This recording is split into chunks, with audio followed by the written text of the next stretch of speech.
to be more intimate with you, Lord. Turning away. I think I was in third grade when one of my friends, I would go over to her house and her father began molesting me. I would equal the abuse that I suffered sexually to the abuse that I suffered relationally with my parents. It was my 9th grade year of high school. Remember many of times in that year, 8th grade, 9th grade, thinking, my life is horrible.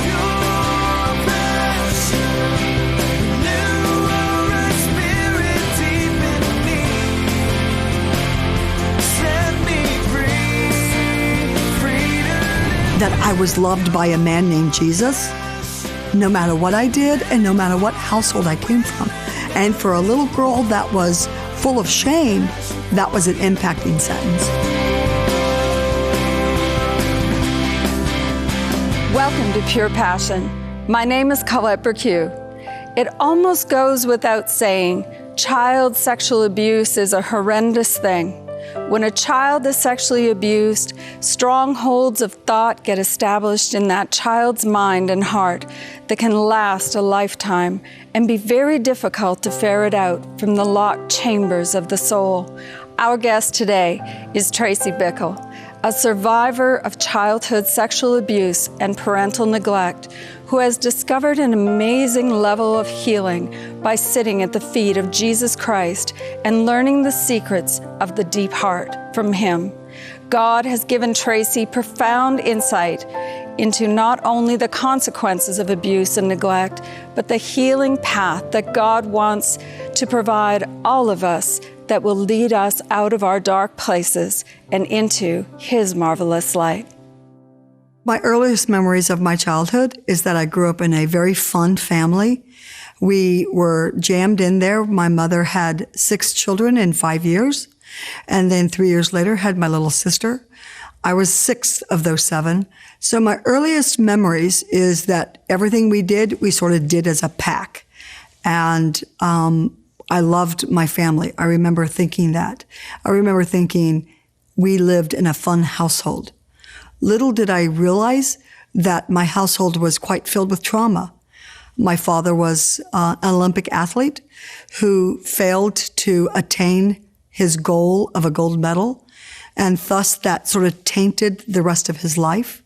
He came back from the Olympics and became a professional boxer, quite successful in his own right, but back then sports didn't quite pay the finances that it does today. And so what he did is he became a house painter. We would have been considered low income and thus lived in a very low income white neighborhood. And my parents would have been quite overwhelmed financially. And my mom began working while I was in, I believe, kindergarten, joining my father in the painting world of houses. So that was quite stressful for her. And so I remember being babysat and parented by the older siblings, which were all of 2 and 3 years older than me. I don't know if most of you have children, older siblings that you were parented by, but they're not the best parents. And so what set in early was a vulnerability in my life that called other people to come fill. And one of my friend's father, I believe at the age, I think I was in 3rd grade, when one of my friends, I would go over to her house and her father began molesting me. And I remember telling no one. I remember being quite scared. I remember thinking something's wrong with this. And yet instinctively knowing that bringing that back to my family and my parents, it would have overwhelmed them even more. And so I told no one. My father and my mother at that point were both alcoholics, and there was a lot of trauma going on within our household, a lot of violence and a lot of just chaos. My parents were both completely ungodly and no pretense of church. So my relationship with the Lord, I would have had none in my life at that point. I actually encountered the Lord and got saved at the age of maybe 11. So that was just after my abuse, that I had an older brother who met the Lord, encountered him, and then came and asked the family, sort of introduced the family to Jesus. And no one said yes, I believe, at that point, except for myself. I think maybe some of my other siblings did off and on, but there was so much trauma in my household that some of it didn't take hold. When I look back on on the way in which I internalized the abuse and the way in which I internalized the trauma in my household, as an adult, I can look back and see that the trauma in my household wasn't just that my parents were both alcoholics, wasn't just that we had no financial means to maintain a stable food lifestyle, a stable clothing lifestyle, a stable utilities lifestyle, but that actually parentally, my parents would have completely neglected me in their inability to have any significant tools of which to navigate such a large family. And so looking back as an adult, I would say that the effect on that would be that I completely dissociated from my world. And I began living in a fantasy world. I call it living on the ceiling. And so I lived on the ceiling of my reality, and I created a completely alternate reality in my mind's eye, in my imagination. Even as a saved young girl, I just remember thinking that was my out. I would go to sleep with my sort of different set of parents. As I grew into my teens and grew into my high school years, I remember loving the Waltons, and as a TV family, really sort of internalizing that as my family, and sort of just longing for that good night, John Boy, good night, Mary Ellen, and thinking, wouldn't that be lovely if that was my family? And I would never have connected as a young child or even a young adult. I probably didn't connect till I was close to my 30s that I lived dissociative and that I lived not remembering. Even my young adulthood, I don't remember much because I lived so separate from my reality as a way of escape and really my tool of which to deal with the pain, and which I know that many of us create tools and outlets of which to deal with childhood pain and trauma. And that would have been the way that I dealt with mine. And so I lived separate. And it really wasn't until I began getting help myself. Now, I remember thinking, my siblings all need help. I remember thinking, my siblings all have some problems, and encouraging them to go get help, but I was fine because I actually didn't act out as a young adult. I didn't act out as a preteen or a teenager because I loved Jesus. And so therefore, I remember really believing that my childhood neglect, my childhood watching trauma and violence, my childhood of parents that had addictions had no effect on me because I didn't act out. I had other siblings that acted out in multiple ways that were just painful and traumatic, and just thinking they need help and let me help them. But really believing I didn't act out. But my acting out was that I lived separate from my internal world.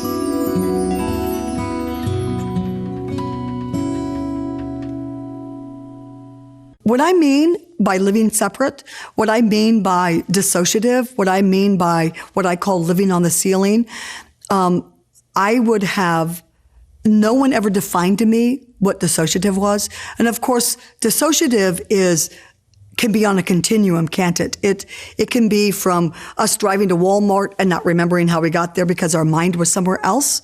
That would be really sort of low level, and many of us sort of do that, all the way to people creating alternate personalities. I would venture to say that I lived somewhere in the middle. And, but it was it's really the amazing ability that we have as human beings to live through trauma. And what we have is an ability within our minds to separate ourselves from the events, from the traumatic events. And when I start listing as an adult some of the childhood events that I lived through, I think, well, sure, no wonder you lived on the ceiling. One of those is inordinate, let alone 10 of them, right? And so I lived in a fantasy world that my world was always happy. that my family was not who it was. It wasn't sort of a fantasy world under orgasm. It wasn't like I lived a sexual fantasy. It was that I just lived in a fantasy that what I was experiencing was not happening. And I find it brilliant that our minds can do that. And I also find it brilliant that our minds cannot let ourselves know that we're doing it. It's sort of instinctive. But as adults, we get to choose when we hear that to sort of relate that to ourselves and how are we living in the present. My body was not a safe place to live. And so I didn't live there. I lived slightly up here. And when I began understanding that that's how I lived, I had to invite myself really back into my body. I had to say to myself, Tracey, life is okay. You're not the young child. You're not in trauma any longer, but you're here and this is your life in this room with, chairs and a table, and life is okay. And you've got control over it. So I can live present. And I had to start doing that. Literally, for me, it was a minute by minute reality. And I would even chatting with people, even pastoring people. I was a pastor's wife for 8 years before I knew I lived dissociative. And I thought that I was just a good pragmatic person. And I was just someone who wasn't hyper emotional, when in reality, I was separate from my emotions and I didn't let myself feel emotions.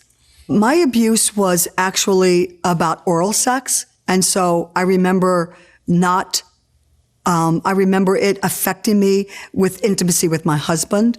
I didn't act out prior to marriage. And so, but I would have never connected that I probably didn't act out primarily because of my fear, not necessarily because of my moral values, even though I would have heralded myself as someone with high moral values. But when I started walking through my pain, I realized it was more about my fear, and which I appreciate at some level because it kept me in that moral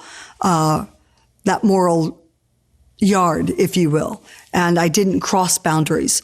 But looking back, I realized it really had more to do with the fact that I was repulsed by male organs. And so in that way, it did have an effect on my marriage, and it did have an effect on my intimacy with my husband, which is why I ended up getting help at the age of 30. I'd heard of a program called Living Waters.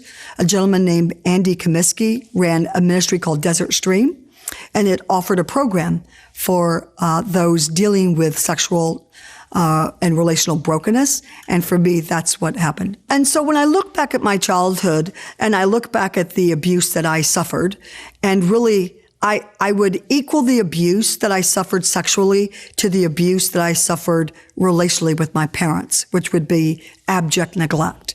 My mom was a completely overwhelmed mother. She had zero tools of which to navigate 7 children, let alone one, or one child, let alone 7. And so that left a void in me as a little girl. I remember being a dirty little girl, unkept, not dirty like perverted, but unkept, unclean, unbathed.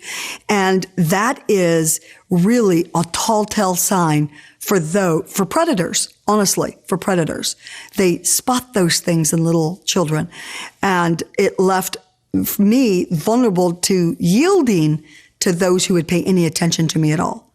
And so for me, the neglect that arched over my life as a young child growing up was the pool of which predators could come dip in. And it left me rejected. It left me needing affirmation. It left me needing love.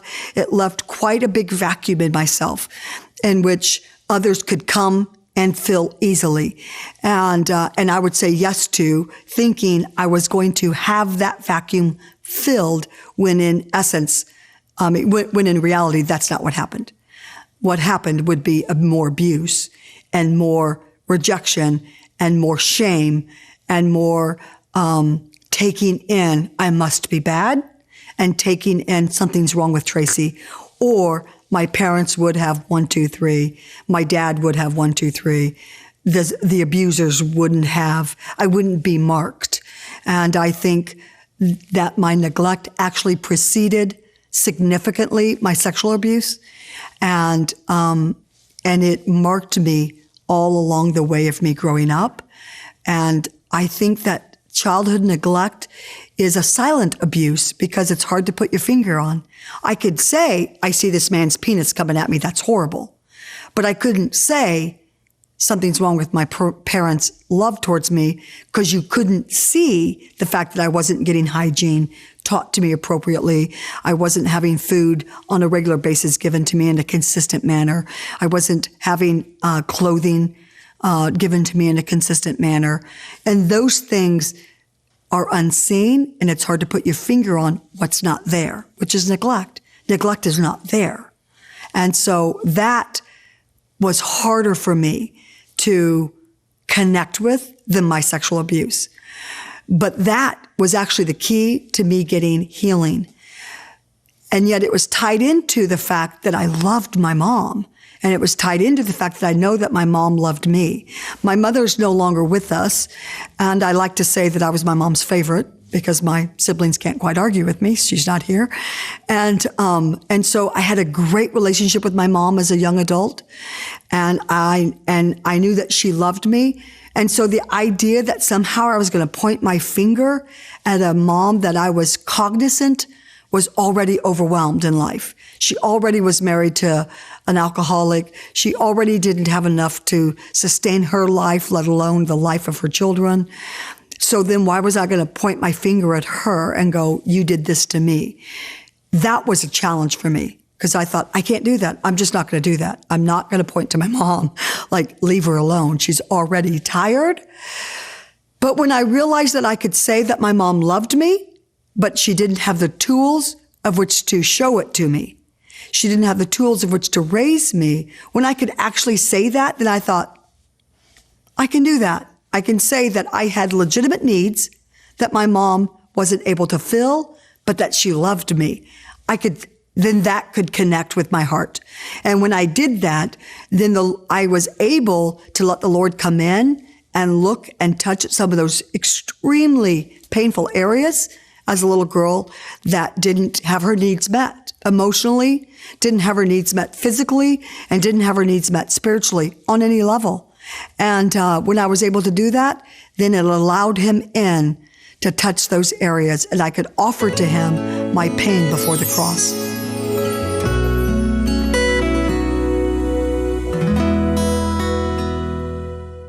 I remember at the age of 10, my older brother of 4 years, was introduced to Jesus by his high school football coach.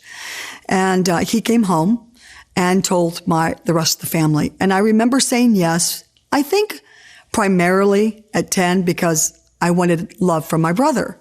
I wasn't getting it from my father. And so it wasn't sort of this altruistic, I saw my sin at the age of 10. That sounded good to me. And if he was going to say yes, I was going to follow him. And so I did. And what transpired was being connected with Young Life, which was an amazing program for young children. Because what it taught for me was not that I had to do this, and this to be loved or saved, but that he just loved us. And that I was loved by a man named Jesus, no matter what I did and no matter what household I came from. And for a little girl that was full of shame, that was an impacting sentence. And that was an impacting reality. And so as I grew older, not much, at the age of 14, I had a brother who broke his neck playing football and became a quadriplegic. And in that same year, my father passed away suddenly, which created more trauma. Both of those events were traumatic in and of themselves.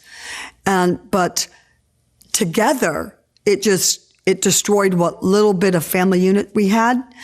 And then my mom was really left to, I can't even imagine a 36-year-old woman left to taking care of a quad and taking care of family with no way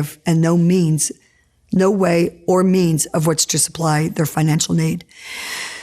And so at that point at 14, I was saying yes to the Lord in a significant way, in a very overt way, and understanding on a larger scale that God would meet my emotional need. And yet again, it wasn't for me because I was in an unsaved family, which I today am thankful for. It wasn't a Christian home, which said if you did this, or a religious home that said you had to attain these things for God to say yes to you. It was a completely godless home. And that for me was actually freedom because he just loved me. He just loved me. And I loved that.